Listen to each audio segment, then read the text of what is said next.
Hi, this is Wild Square 360 Words of Wisdom from a Woman of Worth in 360 Seconds, and I am back continuing with the series, What is Your Type? Talking about what is your faith type.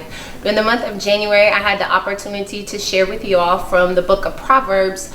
I read one chapter a day and shared my findings every day on Facebook, and on Wednesdays I recorded a special video to share with you guys. And I want to say thank you to everybody who read along with me and who commented, who shared, who just shared their revelation that they received also in person as well. So thank you to everybody. I'm going to start off by recapping and letting those of you who have not watched this know what we're talking about. God dropped in my spirit to do a series on faith and entitled it, What is Your Faith Type? And I started it by defining what faith is. A lot of people can quote the scripture, faith is the substance of things hoped for, the evidence of things not seen. And I like the New Living Translation that says, faith is the confidence that what we hope for will actually happen. It gives us assurance about things that we cannot see. And I also wanted to point out the second verse, reading from the New Living Translation of Hebrews 11. It says, through their faith, the people in days of old earned a good reputation. So their reputation was based upon the faith that they had in God. A lot of people that we study in the Bible, the reason why they're highlighted is because of the faith that they had, and that's the reputation that they leave for us. So the first type of faith was #command faith, which was inspired by God. And the words of wisdom that went along with that is, when God gives you something, you are to think on it, believe it, speak it, and act on it, because the Bible tells us that faith without works is dead. And the reason why God was our inspiration for command faith was because he spoke everything into being, starting with the universe. So we said, just like God, that same power that he gives to us, that we can speak it as well.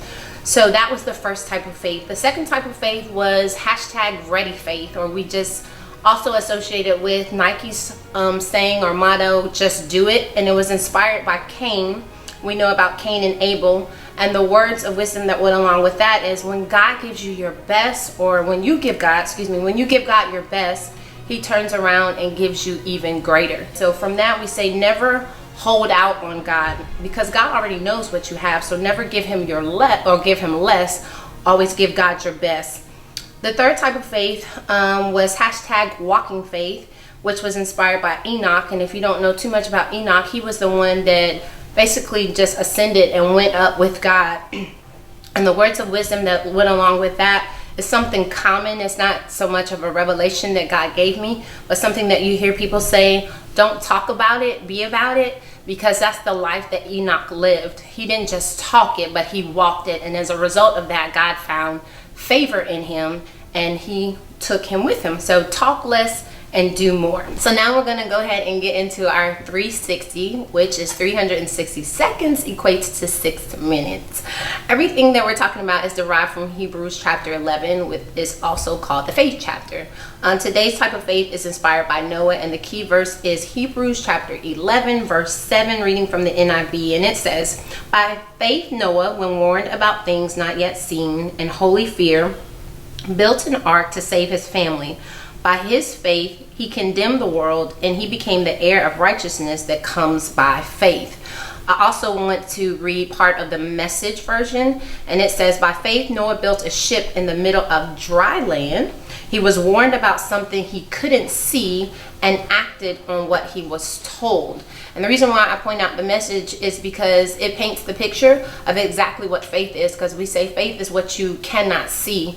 And Noah had never seen what God was talking about. An ark this size had never been built before. Yes, ships and boats have been built, but never an ark or this type of flood that was getting ready to occur. He had no idea what God was talking about, but he did what he was told. The other thing I want to point out, the reason why I said the word warn is because the word warn is important, because whenever somebody warns you about something, it is for your good. It's because they're trying to keep you from danger. As we say, God, I thank you for keeping me from danger seen and unseen. So God warned him about something to protect him.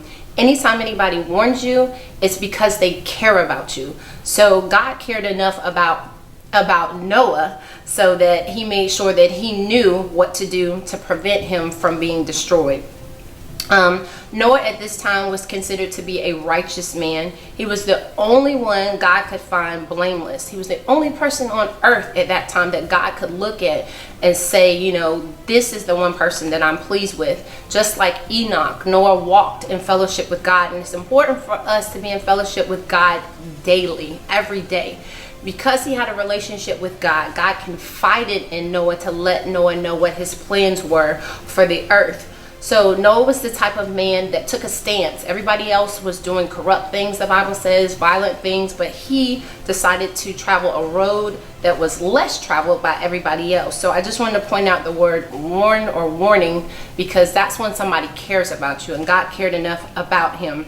And something else that I wanted to point out in my study is that it's important for you to do right even when doing wrong. I've said this before, is the popular thing to do, and that's more so for my teenagers. I have several teenagers that do watch WOW, and to let them know there's going to be things that come that everybody else is doing, and it's very enticing and tempting for you to do it, but you have to take a stance just like Noah did and do what you know is right even when everybody else is doing wrong. Easier said than done, but I promise you the reward is so much greater.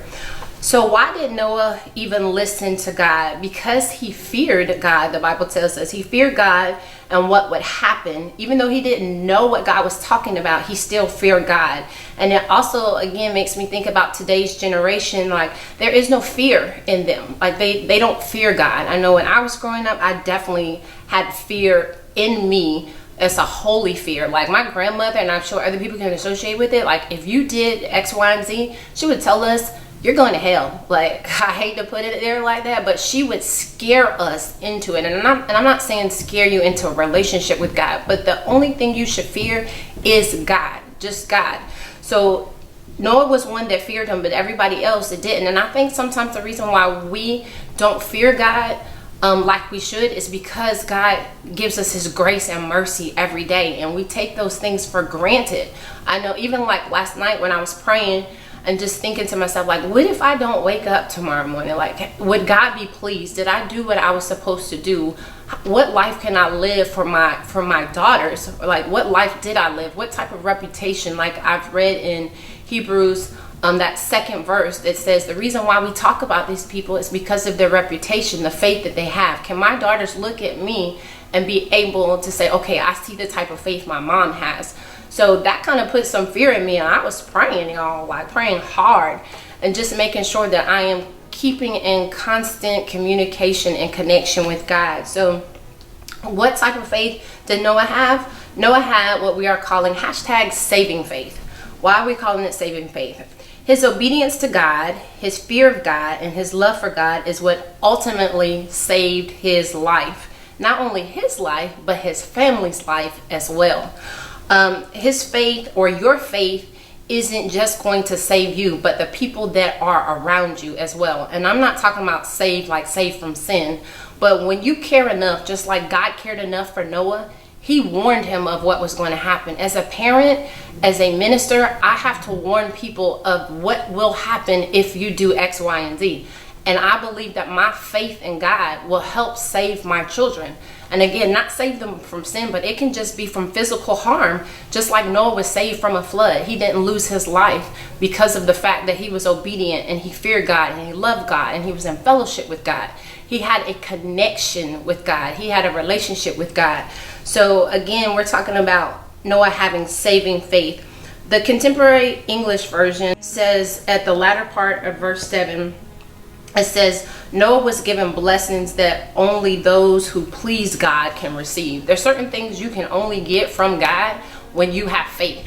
The Bible tells us it is impossible to please him without faith. So my words of wisdom that I want to give you guys, even before I do that, something else that God gave me that I just want to share with you.